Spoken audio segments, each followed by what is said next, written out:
বাপের কালে খেয়েছে এরকম পেয়ারা? এতবার করে বললাম খা খা, ভালো করে খা, খেলো না। মর্গে যা খাবি না তো বোঝ, তোরই হবে না খাওয়া, আমার কি আছে। ও কাকিমা, তোমার আবার কি হলো? এরকম গজ গজ করছো কার সঙ্গে? আরে তো দাদাকে বললাম পেয়ারাটা খেতে, কিছুতেই খেলো না।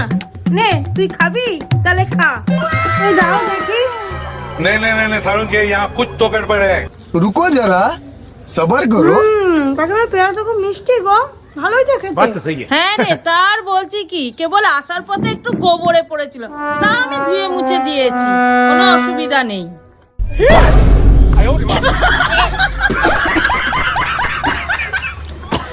শোনো, তোমার ওই পেয়ারা না তুমি গেল ওই গোবরে মাখিয়ে, যত সব। বাবা, আবার কি হলো? একটু তো কয়েক গোবরেই পড়েছিল, বেশি বেশি।